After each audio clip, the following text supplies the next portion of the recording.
Hi and welcome. I'm George by George, and I am the host and moderator for this session, this podcast called We the People, Let's Talk. This is a continuing platform discussing things like politics, government, the Constitution, religion, history, you name it, it's much more. At this point, what I'd like to do is introduce my special guest today. And I call him Dr. B or Dr. Brett. He's known by a number of different names. Dr. Brett, it's nice to have you here.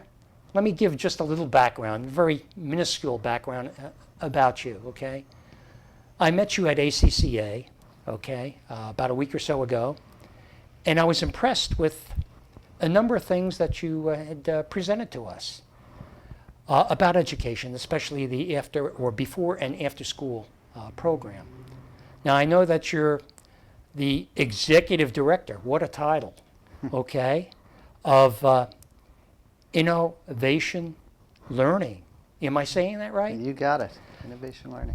Now, I'm going to ask you a lot of questions, and I want a lot of feedback from you, okay? And I want you to be upfront, okay? No holds barred, okay? Who knows how long this conversation, this interrogation is going to last, all right? Dr. Brett, tell me about your background, your experience. Well, I look forward to it. Thank you, George, for having me. I appreciate it.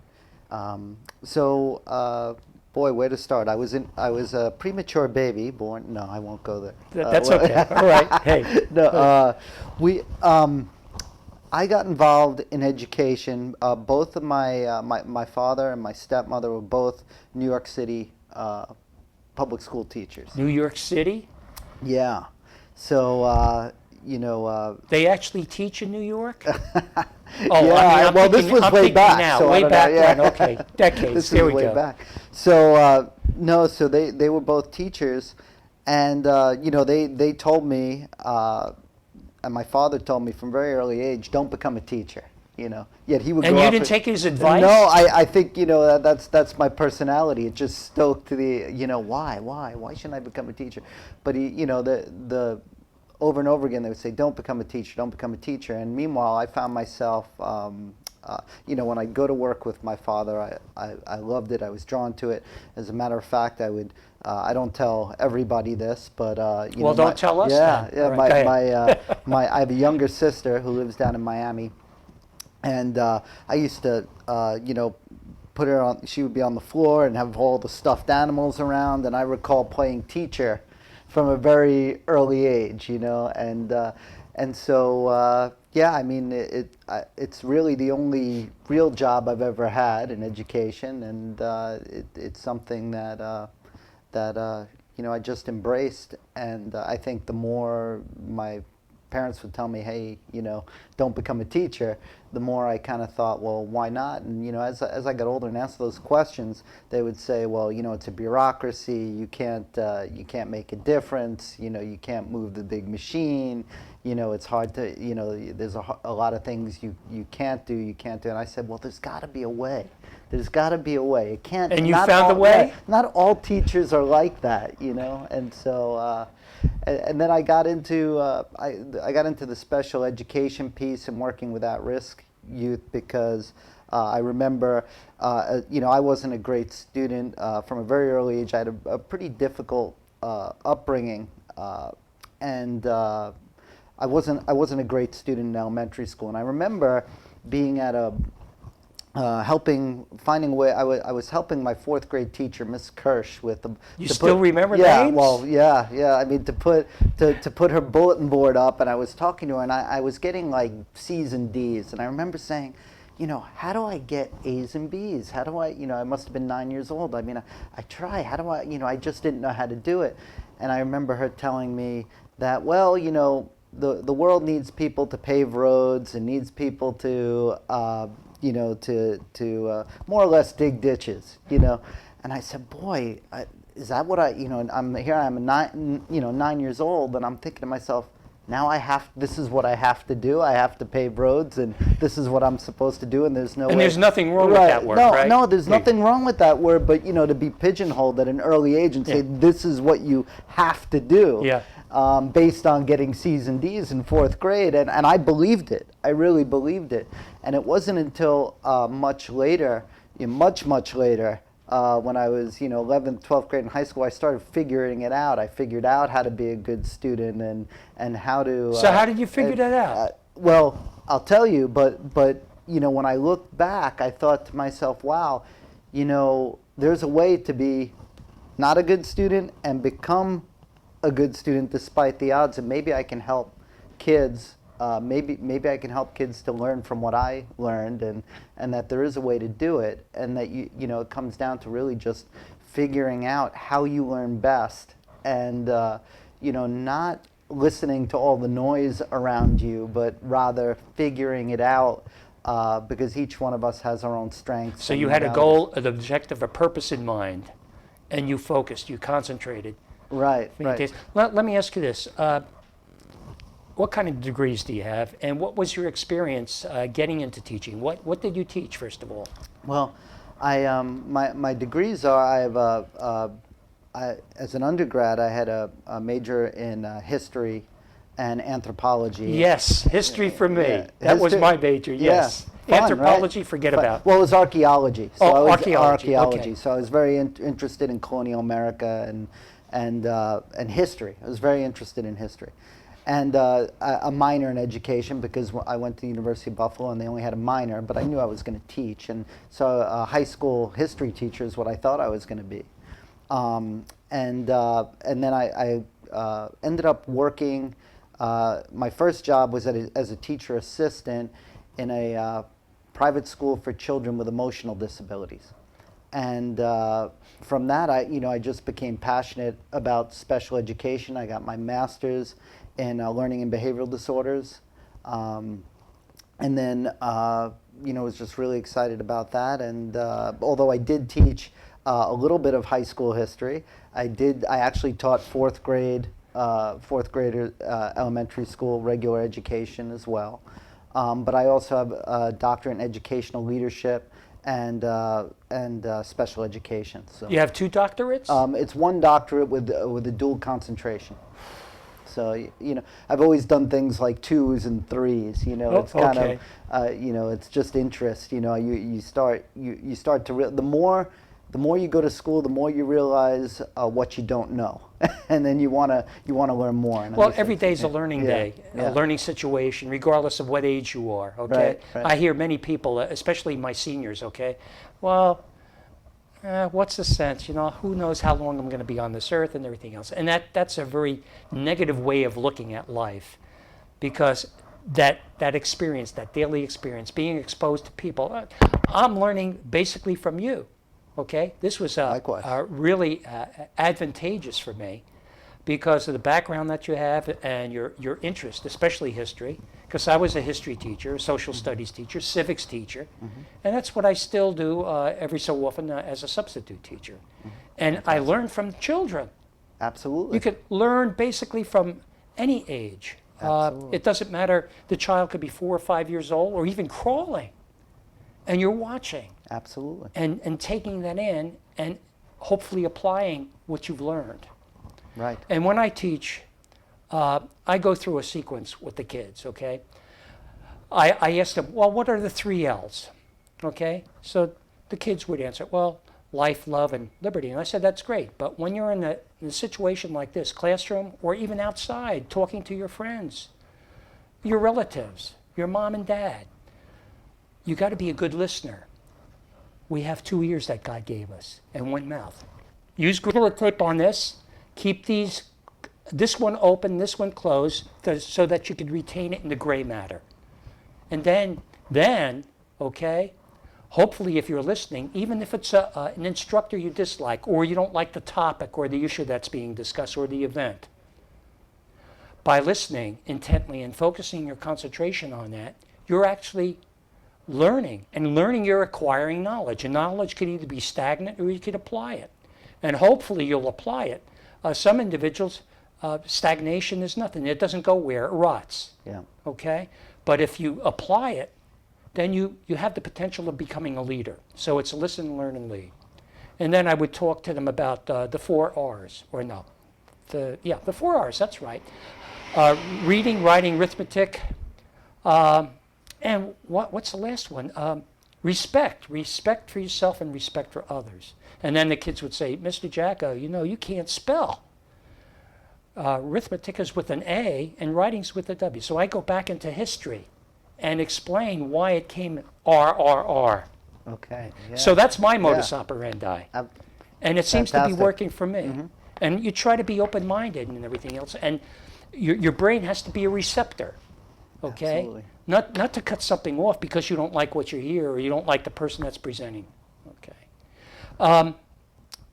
Let me get into when you established this innovation learning. Yeah.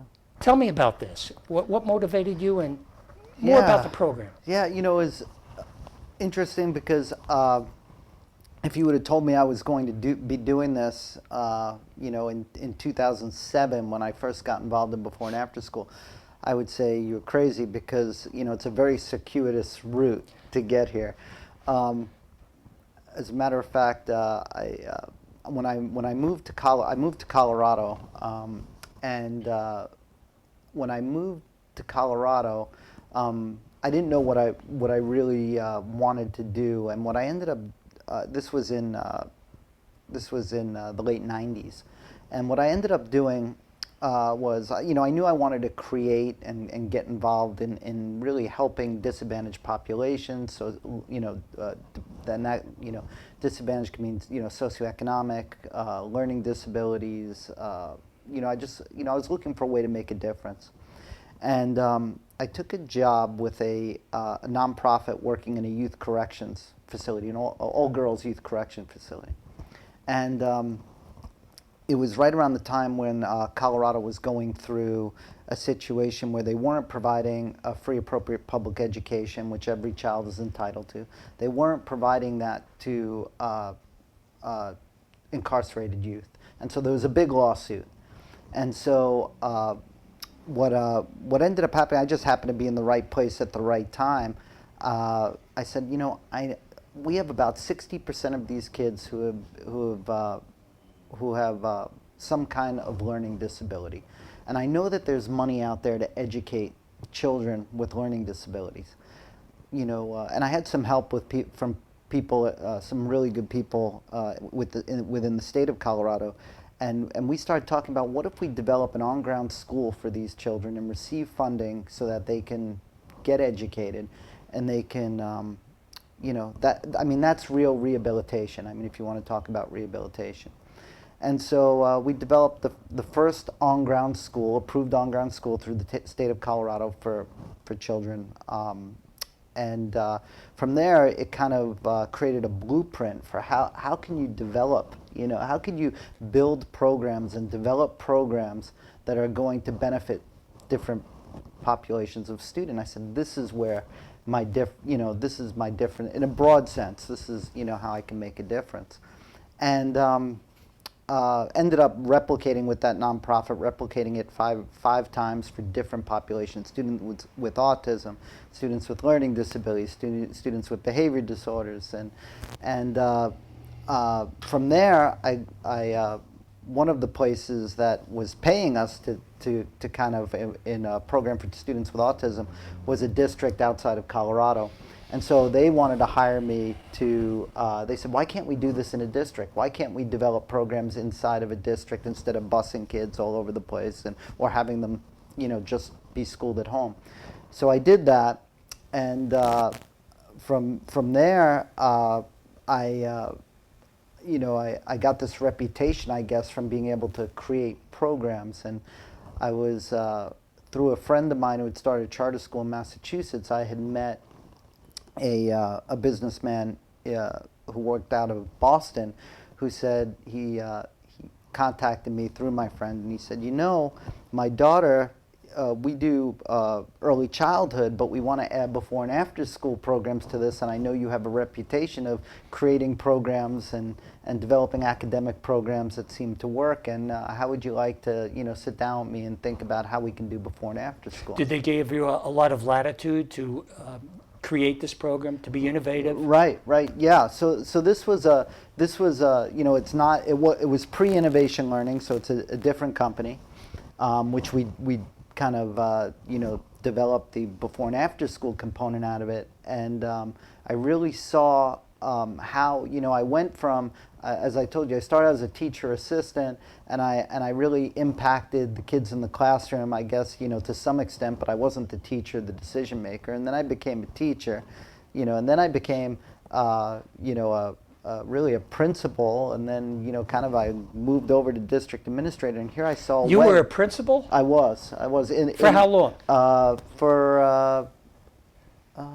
about 2.5 years. Did that give you any assistance or insight?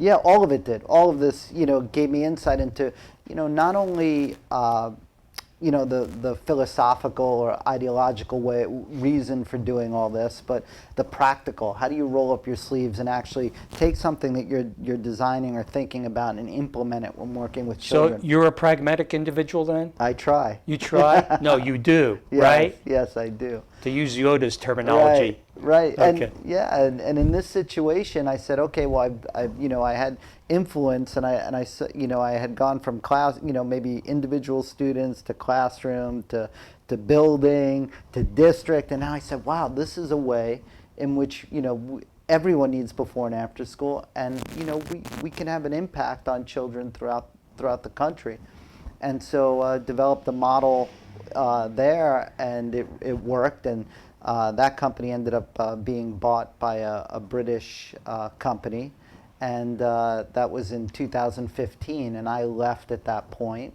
because, you know, it wasn't something I was doing, it was someone else's, and, you know, I left in 2015. We started Innovation Learning in 2016, so it was kind of a progression to get So this is relatively new. Yeah, yeah. We'll go into various aspects of your programs and everything, which I want to make an inquiry. But from 2016 to the current time, how effective is all these programs that you've instituted, specifically though the before and after program? Yeah, you know, I mean, there are a number of ways to look at effectiveness, right? I think one of the ways is to say, you know, how many students are we impacting? How many communities are we working with? Well, in under 5 years, we're working, you know, in 80 different communities in 6 states and Washington, D.C. So, you know, it's something that communities have embraced, and they've said, you know, well, this is something we really need. So that's, you know, one way. And so, you know, we're working with thousands and thousands of children every day. So, you know, if we're measuring by, you know, what our impact is that way, I think, you know, that's one way, and we're getting out and into a lot of communities and working with a lot of kids, and families too, you know, are embracing what we're doing.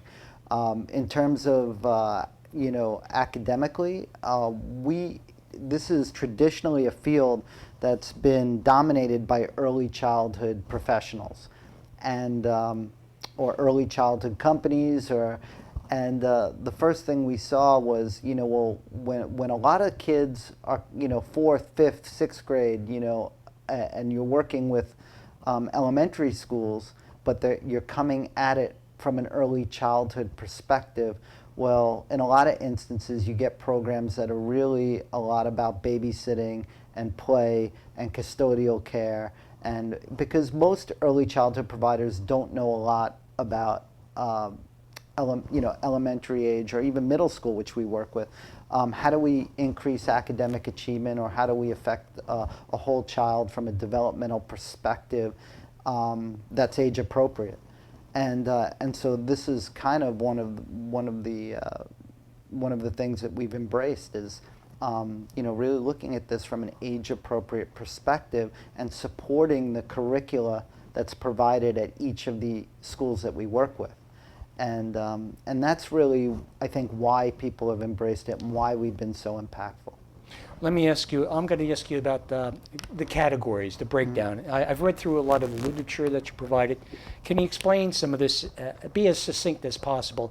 A connected learning partner. Yeah, so One of the areas, as a principal, one of the things that I learned, or even as a district administrator, is every school is different. You can have 20, 30, 40 schools within a school district, but they're all embedded within communities that have their own separate characteristics. You could have a very affluent school in a district that has 1% free and reduced lunch, students who qualify for free and reduced lunch, and in that same district, or even just a couple miles away, you could have another school that's 90% free and reduced lunch. And so a connected partner looks at the characteristics of the school, and not only from the types of students or the types of families that are attending, but also from the standpoint of what's my approach, what's my curriculum, what's my philosophy. And so a connected learning partner looks at all that and develops a plan that's specific to the community, that's specific to the school, and develop something that the community can be proud of. So we say it's not our program, it's the community's program. It's what do they see as being the ideal before and after school program for their community. That's amazing. Your focus is on the community as a whole. Right. And you accommodate that by integrating in your learning programs and everything else. You actually do the research and find out what's the composition of the community, Yep. and how I can make my adjustments in that learning process. Right. And we sit down with families and administration and we say, okay, You got to be kidding. Yeah, what's the ideal program? What are you looking for in a program? What are you looking for in a program? Because it's one thing for us to say, well, this is what for me to come in on a white horse and say, this is what I think you need, but it's not for me. It's for the people that we serve, the communities we serve. So. Okay, that's good. What about this gold standard project-based learning? Can you explain that? Yeah, so project-based learning, the Buck Institute is one of the foremost, is probably the foremost kind of think tank for or organization for developing project-based learning. And project-based learning is basically a way in which students follow through a process to develop solutions, create projects, answer weighty questions, solve problems. And so we've integrated the Buck Institute's methodology. We see that as a great vehicle for learning.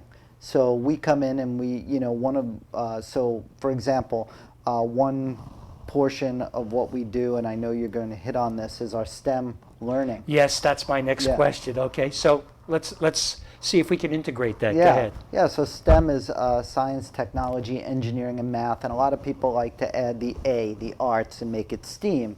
And we do that, but we're kind of focusing on the STEM,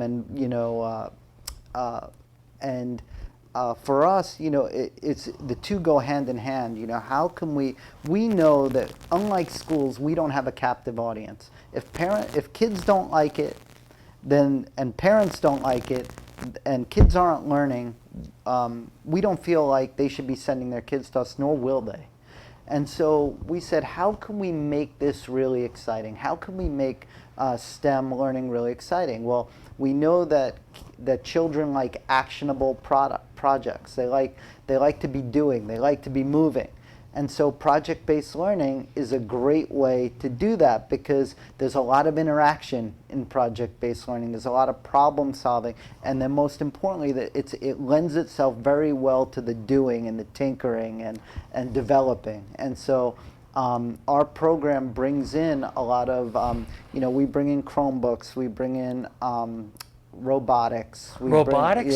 You got to be kidding. Yeah, we bring in these little spheros and programming. When we first started the introductions to this program, I thought it was classically oriented, but now you're bringing in robotics. So it's a combination of classical. Yeah. Yeah, I think, from a classical sense, there's that idea of teaching and teaching concepts. I mean, and so scientific method and how do you think through things, but then taking it one step further and saying, well, in today's world, you can apply some of those classical characteristics of learning to what our children are going to be encountering now each and every day, whether it's robotics or coding or any of that. So this is leading me to the next question. I think your literature mentioned about a holistic approach. Yeah, yeah. Yeah, and so, the way we approach this is by going to the community and saying, well, what's the ideal program for you? But in order to do that, you have to have a lot of choices for schools. And, I could say what my preference is, and my preference would always be to engage students holistically and engage the whole child. So that will include physical fitness, social, emotional, skill development. And of course STEM and academic support and and some play. Kids need play. They learn a lot of important skills through play.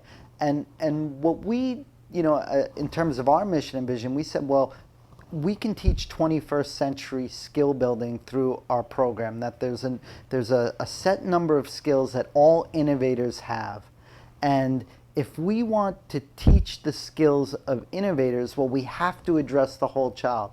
At the very least, we owe it to the school communities we work with to give them the option to touch on every single one of those skills. So to say, you know what, I think it's important that our children receive 60 minutes of physical fitness a day. It's important that they receive visual arts, performing arts.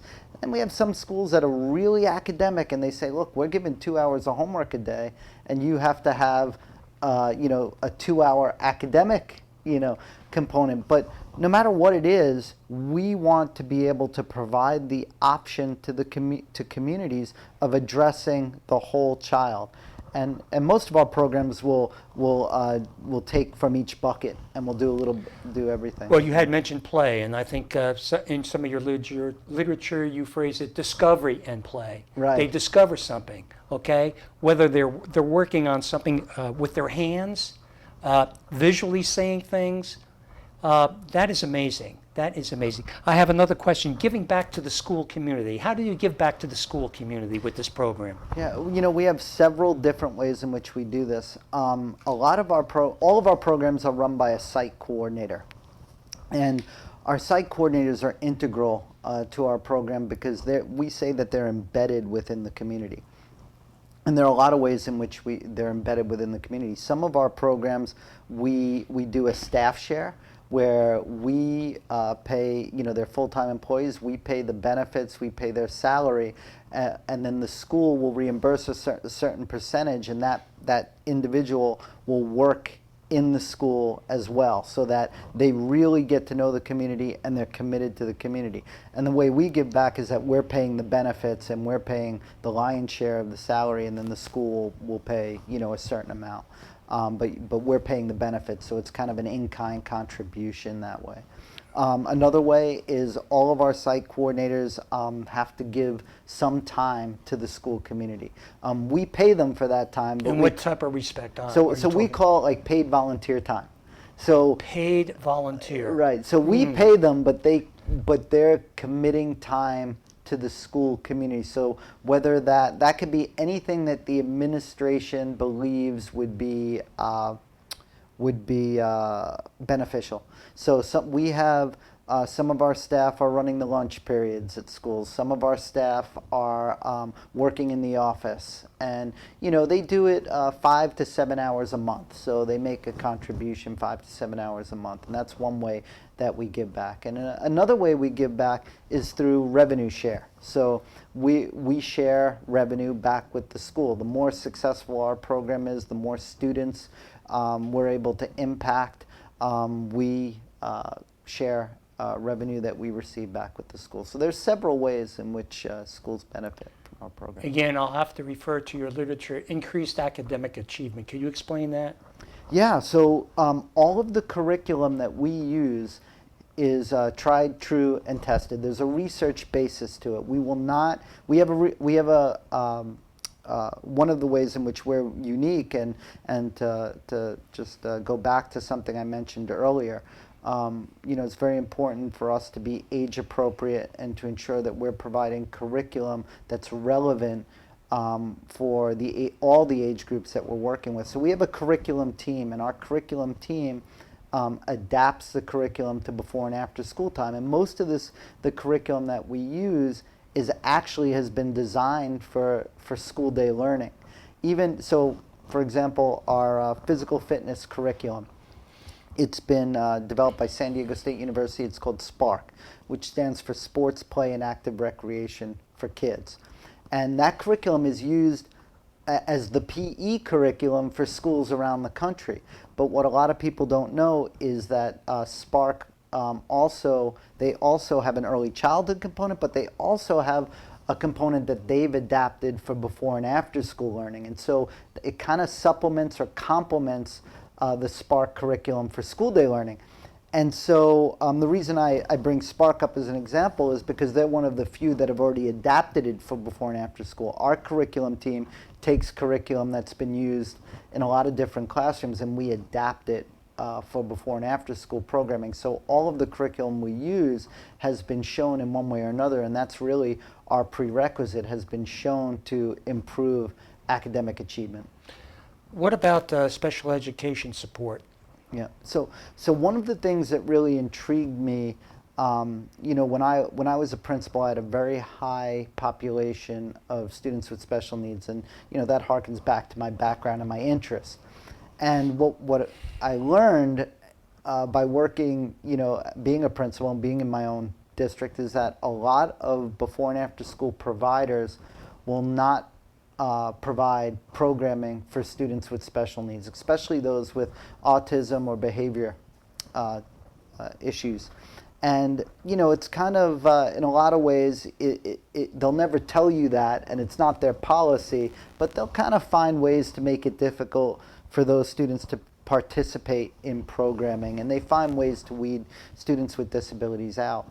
And we said, that's not how we're going to do this. Based on my background, it was very important to me that we were very inclusive, and so also, my partner in this is Fred Pozis. He's the former CEO of American Standard, and he's also, more importantly, he's the former board chair for the National Center for Learning Disabilities. So, needless to say, we have a mandate to make sure that we're including as many children as possible in the work that we're doing. What's the age brackets or age categories for instruction? We work with pre-K, early childhood, all the way through middle school. Wow, that is tremendous. That is tremendous, beyond my expression on this.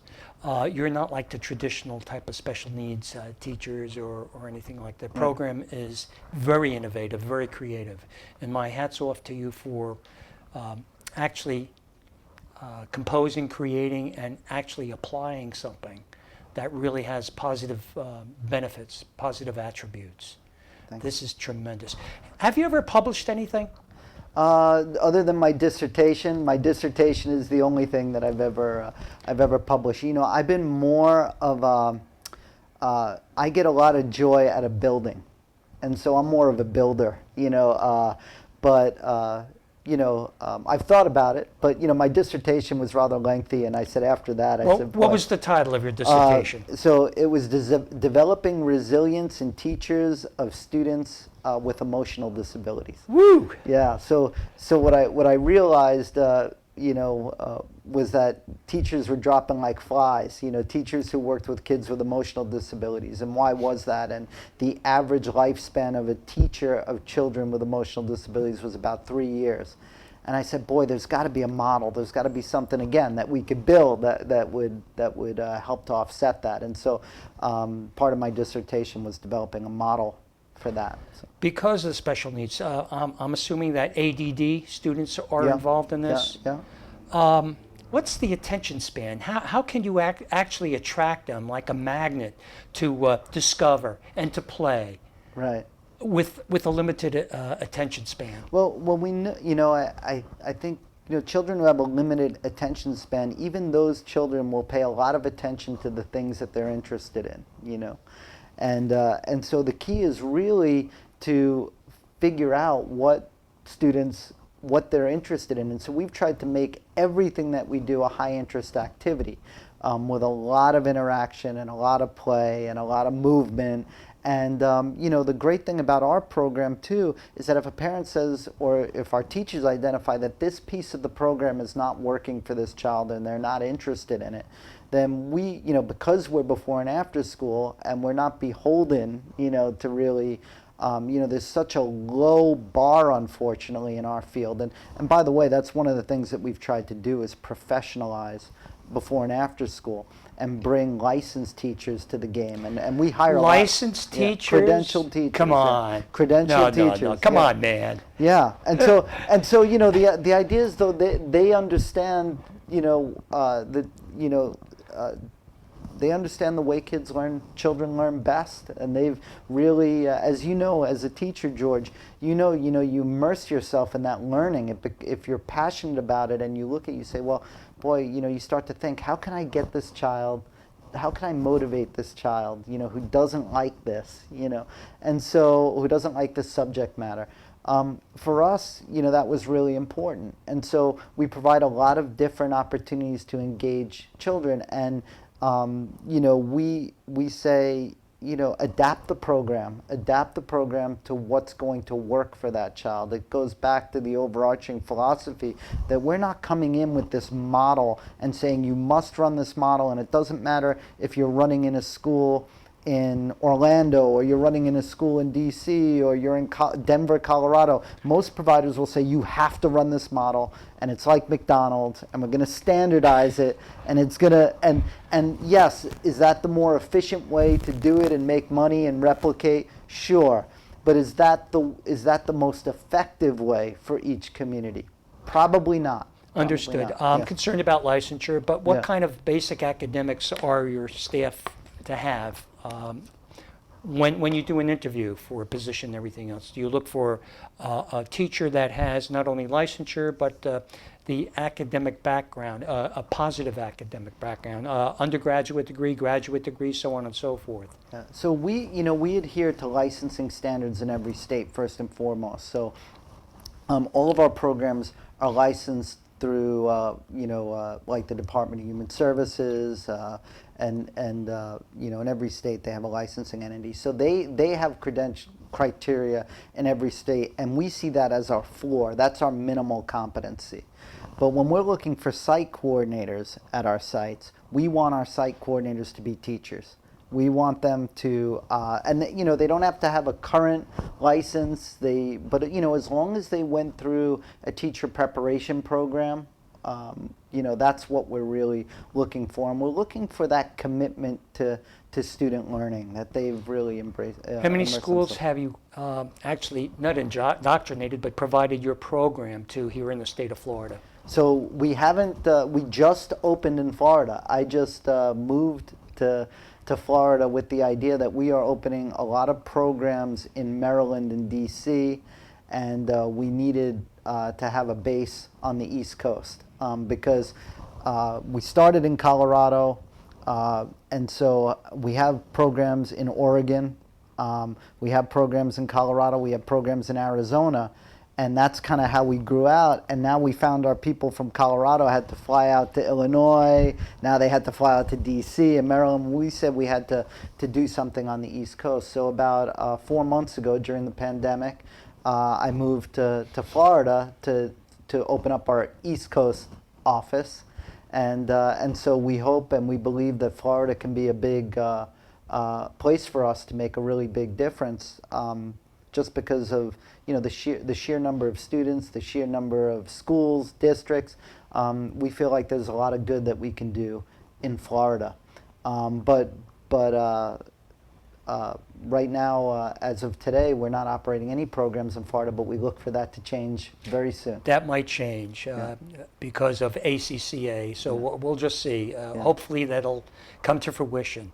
I'm concerned about COVID and the effect that it has on staff and the children that are in special needs category.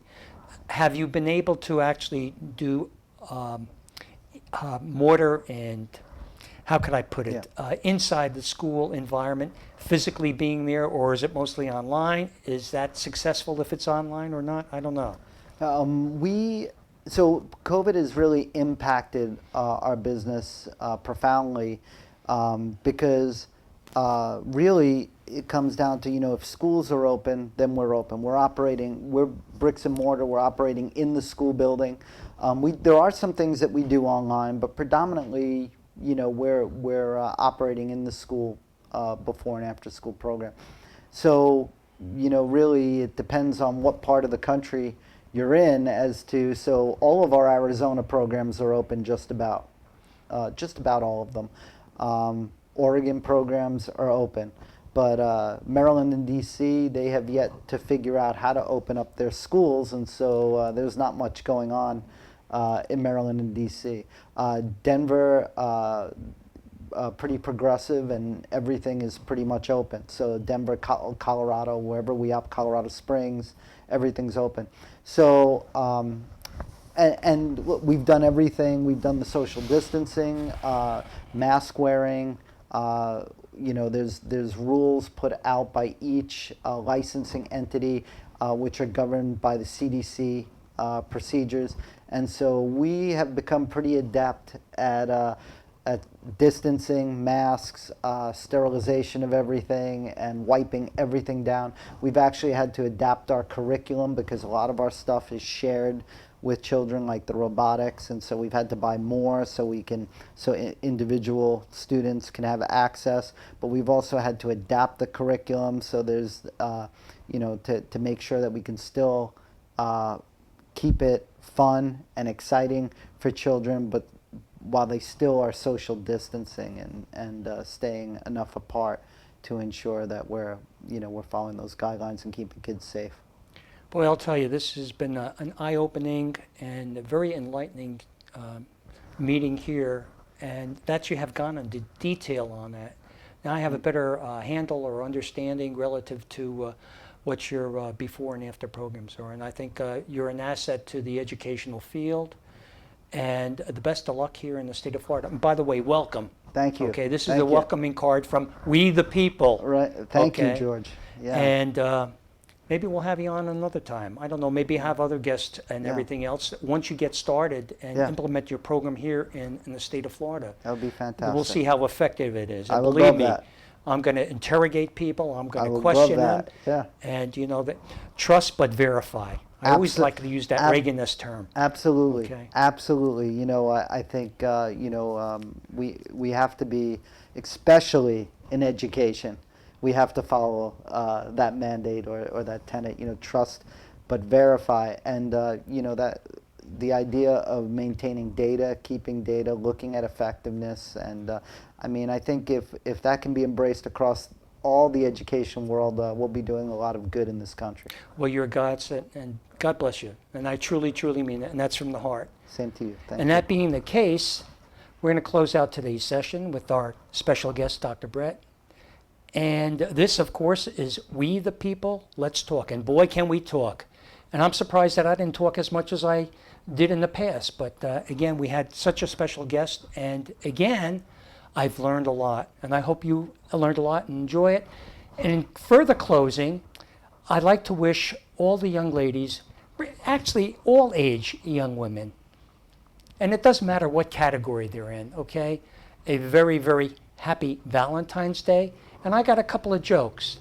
In fact, the first joke that I'm going to tell you, it'll be ha-ha. What kind of flower is never given on Valentine's Day or any holiday? Think about it. The answer is cauliflower.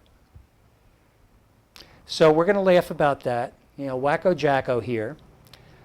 The other one, maybe I should stop right now. You have a good evening, a good day. George signing off.